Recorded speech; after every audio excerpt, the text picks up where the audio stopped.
Why were the flies mysteriously absent from the widow's fish?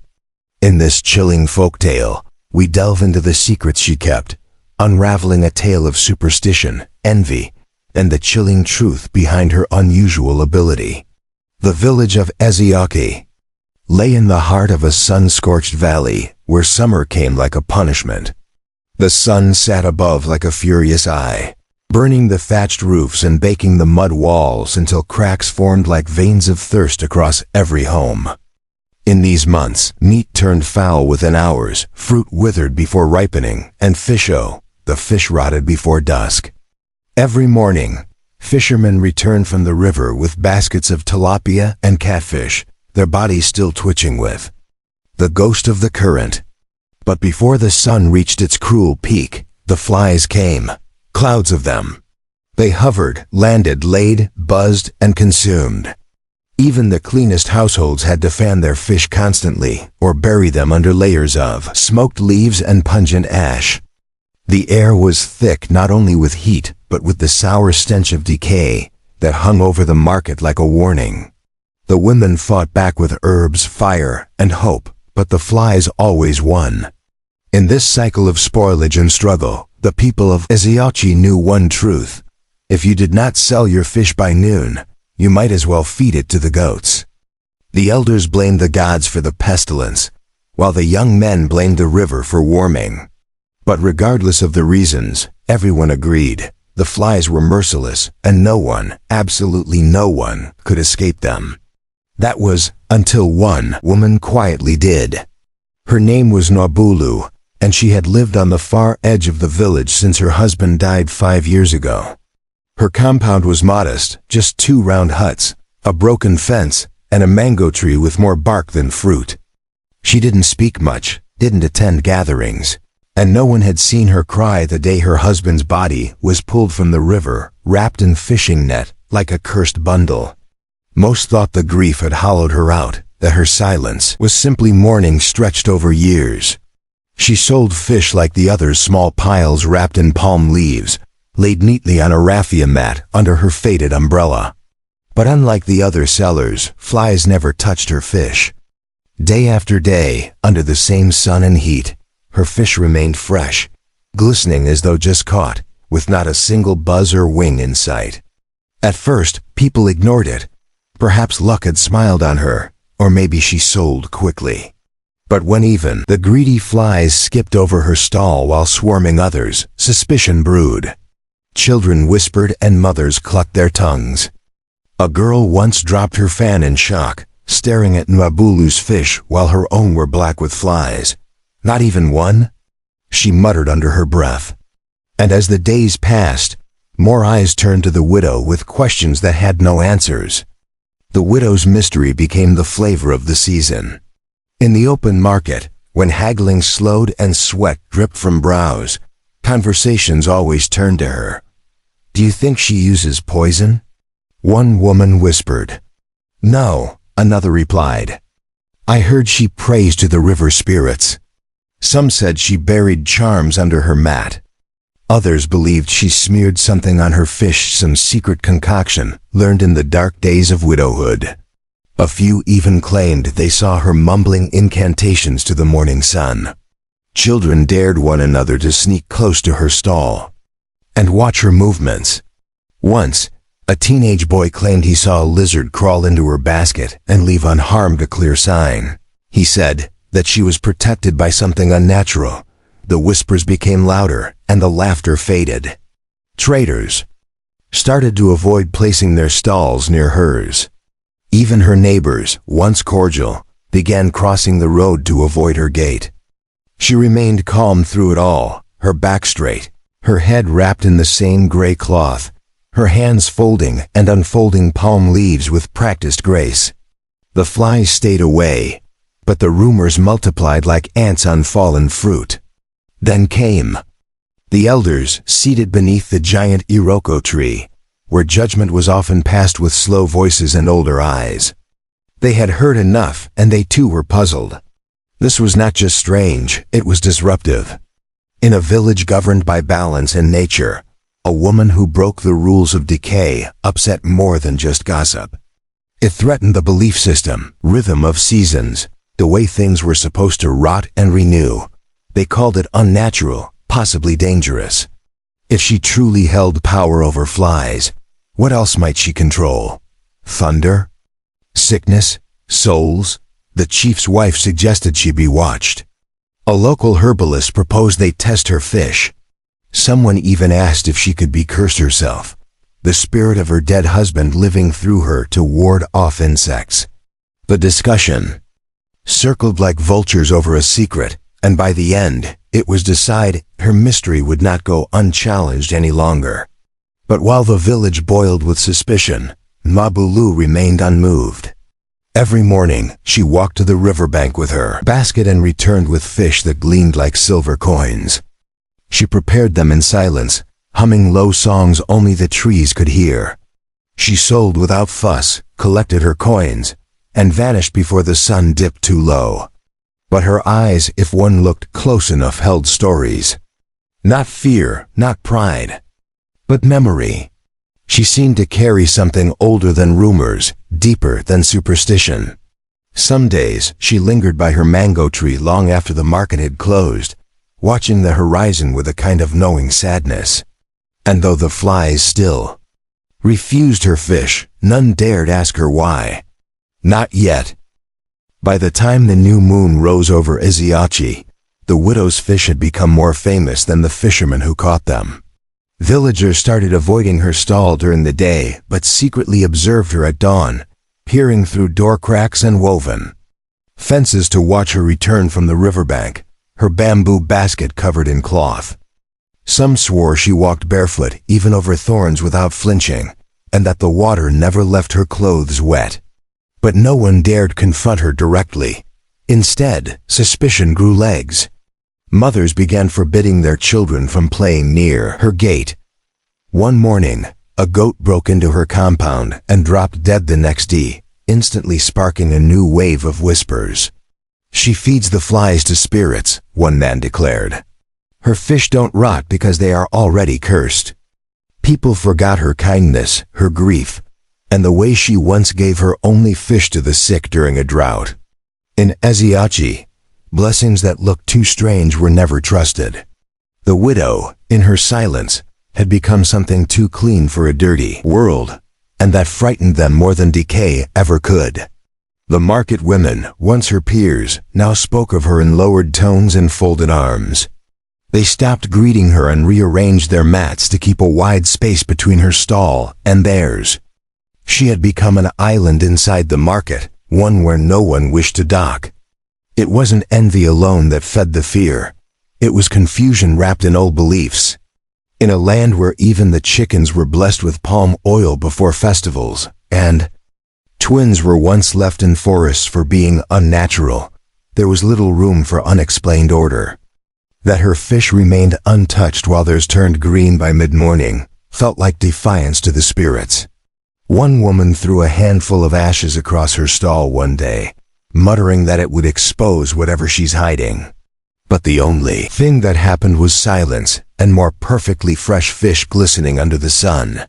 The widow said nothing, did nothing, and yet every day her mystery grew louder. Meanwhile, a small boy named Chika, who lived near her compound, grew curious. Unlike the others, he didn't fear her.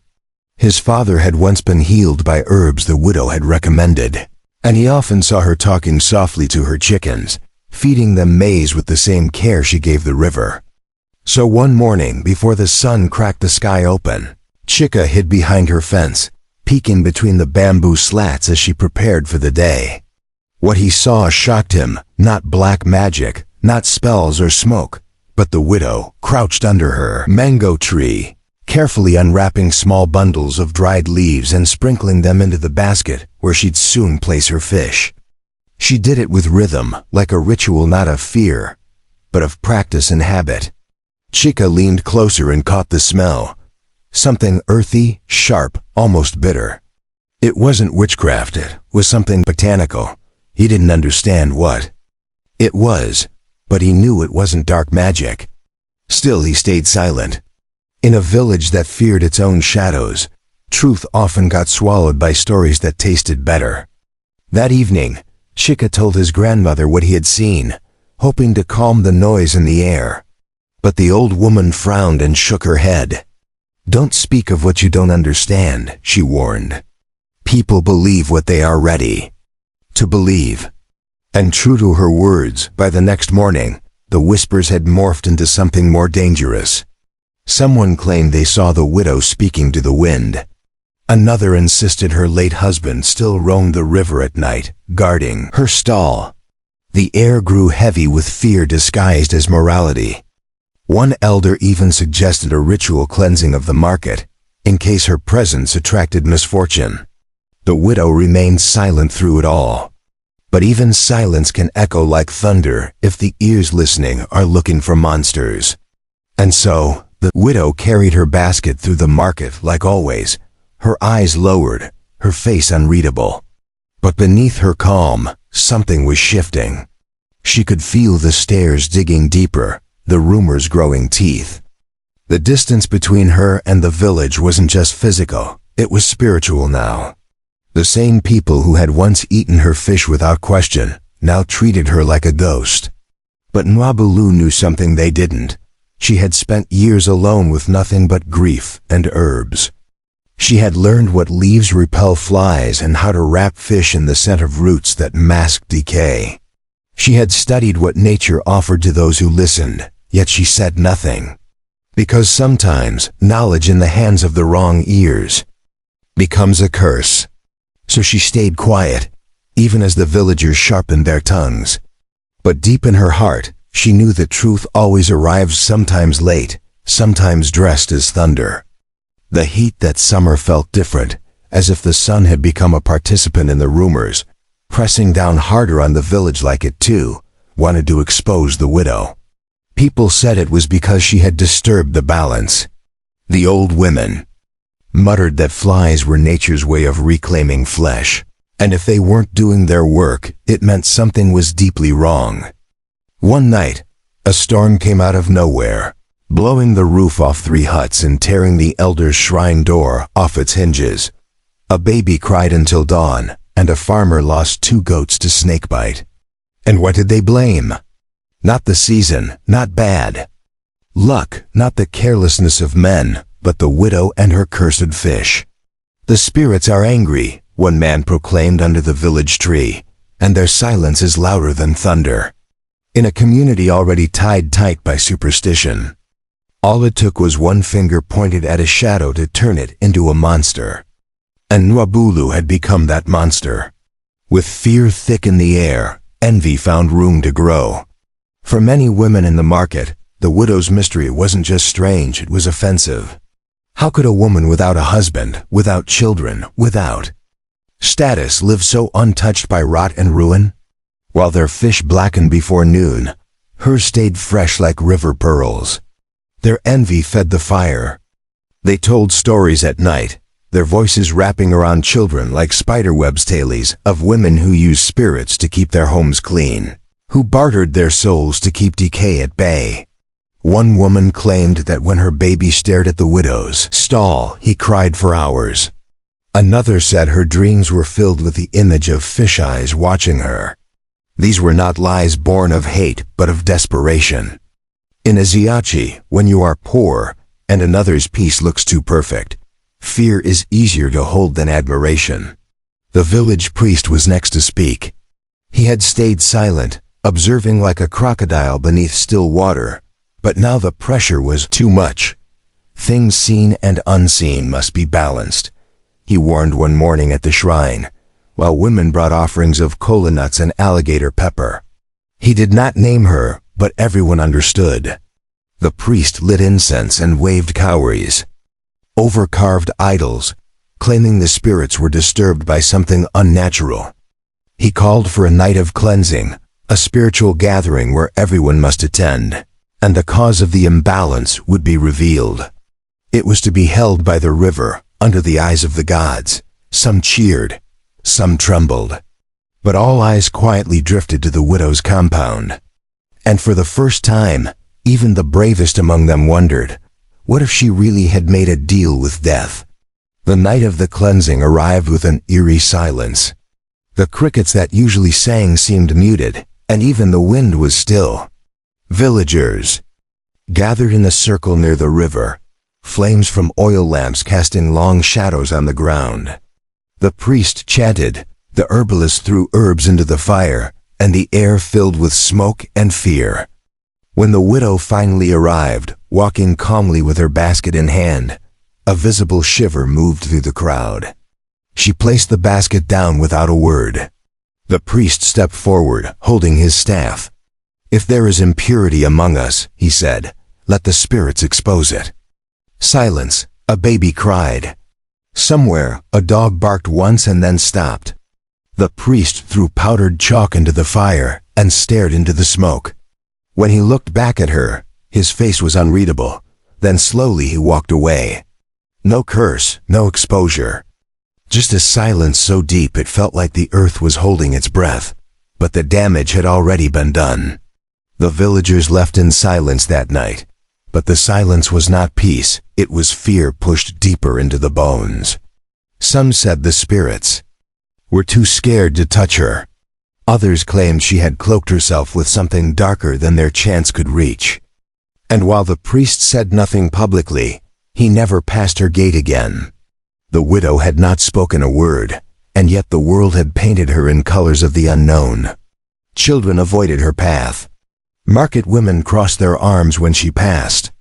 Her compound became a place of mystery, one that people pointed to but never approached. And Nwabulu, still selling her spotless fish, became not just a widow, but a symbol, a mirror of everything the village feared. A woman who did not decay. In a world where everything was expected to rot. The sun rose without apology the next day, blistering the village once more, as if to remind the people that no fire is hotter than the one fed by fear. But that morning, something unexpected stirred in the marketplace. A young girl named Obioma, one of the newer fish sellers, barely 15, had grown tired of the fear. She had once watched her own mother bury good fish because of rot, while the widow's fish still shimmered under the heat. But Obioma had also remembered something else. The faint, strange smell around the widow's basket. It wasn't perfume or incense, it was something green, something wild. So that morning, before the widow arrived, Obioma crept to her stall and examined the woven mat. She brushed her fingers over the edges and caught the faintest scent, bitterness, roots, perhaps even a hint of pepper. It struck her memory, her grandmother once used a herb like that to keep ants out of rice. Something stirred in her chest. Could it really be that simple? Determined to find the answer, Obioma skipped selling that day and went to her grandmother's hut on the edge of the forest. The old woman listened to her quietly and then smiled as if a secret had finally come home. She reached into her thatch-roofed shelf and pulled out a bundle of dried leaves wrapped in palm bark. "Odandiyu," she said, "the fly does not like this plant. Your great-grandmother used it in the war years when food had to last." Obioma touched the herb gently. It had a sharp citrus-like scent with an earthy undertone. "And the widow?" she asked. The grandmother only nodded. She must have remembered what the rest of us forgot. That night, Obioma couldn't sleep. Her heart beat not with fear, but with burning certainty. The widow had not cursed the flies. She had simply outsmarted them. The next morning, Obioma returned to the market and approached the widow directly, a move that made every head turn and breath still. She bowed slightly and held out the bundle of Odandiyu in both hands. The widow looked at her for a long time, then smiled softly. No words were exchanged. But in that moment, the truth passed between them like a river beneath the surface. The girl returned to her stall and placed the leaves beneath her fish, mimicking what she had seen. By midday, her fish remained untouched. The women stared, first in silence, then in a flurry of whispered awe. Some murmured witchcraft again, but others saw what was clear. By the third day, 5 more women began to use the same herb. The flies still came to the market, but not to those stalls. A quiet revolution had begun not through accusation or rituals, but through leaves and learning. The widow had never needed to explain. She had only needed someone to stop fearing and start observing. When the truth fully reached the ears of the elders, they called the widow again, not to judge her, but to understand. She sat beneath the iroko tree, this time not as the accused, but as a teacher. She opened her basket and gently laid out the bundles of herbs, showing them their names, their scents, their powers. Some were to repel flies, others to preserve meat. One even kept water fresh.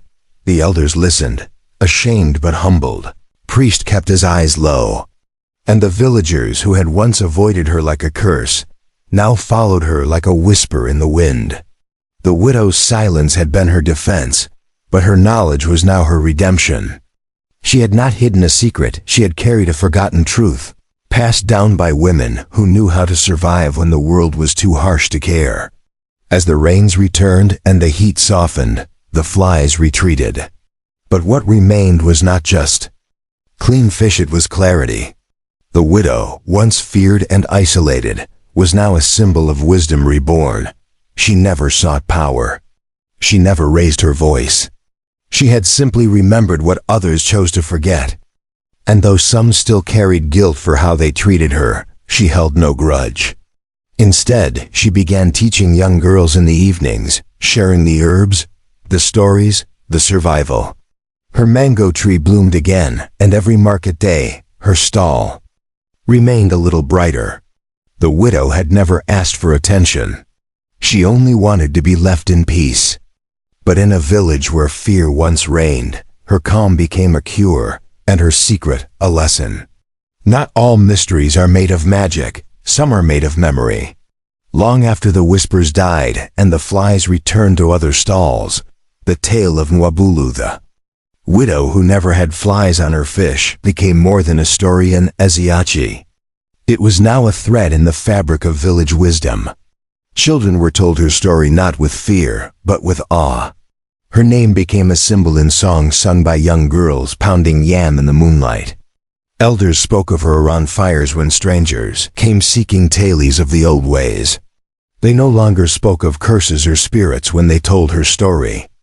Instead, they spoke of knowledge, of how a woman who had once stood alone taught them all to see again, not with their eyes, but with humility. The widow's secret had become everyone's lesson, that fear thrives where understanding sleeps. And now that they had awakened, they saw her not as a mystery, but as a mirror of what was lost and found. But outside Ezeochi, the world moved fast and with forgetfulness.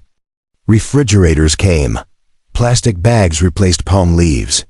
Men in ties arrived with promises of modernization. The herbs faded from daily use, and markets changed.